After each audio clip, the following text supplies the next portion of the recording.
ജോലിക്ക് പോകുമ്പോഴും സ്കൂളിൽ പോകുമ്പോഴും നമുക്ക് പെട്ടെന്ന് തയ്യാറാക്കി എടുക്കാൻ പറ്റുന്ന കറിയാണ് ചമ്മന്തി എന്ന് പറയുന്നത്. അതെങ്ങനെയാണ് ഒരു സ്പെഷ്യൽ രീതിയിൽ നമുക്ക് ഉണ്ടാക്കിയെടുക്കുന്നതെന്ന് നോക്കാം. അതിന് വേണ്ടിയിട്ട് ഞാനിവിടെ ചെമ്മീനാണ് എടുത്തിരിക്കുന്നത്. അപ്പോൾ നമ്മുടെ വിഭവം എന്ന് പറയുന്നത് ചെമ്മീൻ സ്പെഷ്യൽ ചമ്മന്തിയാണ്. ഞാനിവിടെ ഒരു 6 വറ്റൽമുളക് എടുക്കുന്നുണ്ട്. അതുപോലെ തന്നെ നിങ്ങൾക്ക് കുട്ടികൾക്ക് കൊടുക്കാനാണെങ്കിൽ 2 വറ്റൽമുളക് എടുത്താൽ മതി കേട്ടോ. അത് ചട്ടിയിലിട്ട് നന്നായി ചൂടായതിന് ശേഷം അതിനകത്തേക്ക് കുറച്ച് വെളിച്ചെണ്ണ ഒഴിച്ചിട്ട് ഒന്നുകൂടെ നന്നായിട്ട് ചൂടാക്കി എടുക്കുക. വെളിച്ചെണ്ണയിൽ കിടന്ന് ഇതൊന്ന് നന്നായിട്ട് മൂത്ത് വരുമ്പോൾ ഇത് മാറ്റി വയ്ക്കുക. ഇനി നമുക്ക് ഇതേ വെളിച്ചെണ്ണയിലേക്ക് 5 6 കുഞ്ഞ് ചെറിയ ഉള്ളി നമുക്ക് ഇട്ട് കൊടുക്കാം. അതോടൊപ്പം തന്നെ കുറച്ച് പുളി, വാളംപുളി അല്ലെങ്കിൽ കോൽപ്പുളി എന്നും പറയും, അത് പുളി രുചിക്ക് വേണ്ടിയിട്ടാണ് കേട്ടോ.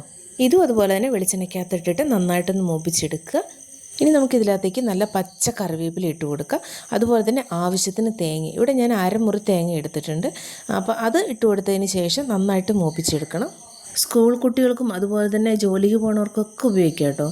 എല്ലാവർക്കും ഇഷ്ടപ്പെടുന്നത്, കാരണം ചെമ്മീൻ്റെ ആ ഒരു ടേസ്റ്റും അതുപോലെ തന്നെ ഇതിങ്ങനെ പുളിയും ചെറിയ പുളിയും തേങ്ങയൊക്കെ ചേരുമ്പോൾ പ്രത്യേക ഫ്ലേവർ, നല്ല ടേസ്റ്റും ആയിരിക്കും കേട്ടോ. അപ്പോൾ തേങ്ങ ഇതുപോലെ മൂപ്പിച്ചെടുക്കണം, എന്നാൽ മാത്രമേ ടേസ്റ്റ് കിട്ടുള്ളൂ.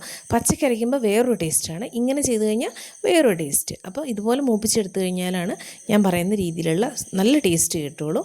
ഇനി മിക്സിയുടെ ഒരു ജാറിലേക്ക് നമ്മൾ വറ്റൽമുളക് മൂപ്പിച്ചത് ഇട്ട് കൊടുക്കും. അതുപോലെ തന്നെ നമ്മൾ നേരത്തെ തയ്യാറാക്കി വെച്ചിരിക്കുന്ന ചെമ്മീനും കൂടി ഇട്ട് കൊടുക്കുക. എന്നിട്ട് ആദ്യം ഇതൊന്ന് ക്രഷ് ചെയ്യണം. അതിന് ശേഷം മാത്രമാണ് നമുക്ക് തേങ്ങ ഇടാൻ പറ്റുള്ളൂ. അപ്പോൾ നമ്മൾ ഇതുപോലൊക്കെ പൊടിച്ചെടുക്കണം. നന്നായിട്ട് പൊടിച്ച് എടുത്തതിന് ശേഷം നമ്മൾ മൂപ്പിച്ച് വെച്ചിരിക്കുന്ന തേങ്ങയും ചെറിയുള്ളിയും ചേർത്ത കൂട്ട് ഇതിലേക്ക് ഇട്ട് കൊടുക്കുക. ഇനി ഇത് നന്നായിട്ട് അരച്ച് കഴിഞ്ഞാൽ നമ്മുടെ ചെമ്മീൻ ചമ്മന്തി റെഡി ആയിരിക്കുന്നു. ചമ്മന്തി എന്ന് പറയുമ്പോൾ തന്നെ ഏറ്റവും എളുപ്പത്തിൽ തയ്യാറാക്കാൻ പറ്റുന്ന ഒരു വിഭവം അല്ലേ. അത് നമുക്ക് ഉച്ചയ്ക്കാണേലും അതുപോലെ തന്നെ സ്കൂളിൽ പോകാനാണേലും കോളേജിൽ പോകാനാണേലും നമുക്ക് വർക്കിന് പോകാനാണേലും എവിടെ പോകാനാണേലും ഇതുപോലത്തെ ഒരു ചമ്മന്തി നമുക്ക് ധാരാളം മതി ചോറിനാൻ വേണ്ടിയിട്ട്. അപ്പോൾ ഇതുപോലത്തെ വിഭവം നിങ്ങൾ ഉണ്ടാക്കി നോക്കുക, ഈ ചമ്മന്തി നിങ്ങൾ ഉണ്ടാക്കി നോക്കുക. നിങ്ങൾക്ക് വെറൈറ്റി ചമ്മന്തികൾ അറിയാമെന്ന് എനിക്കറിയാം.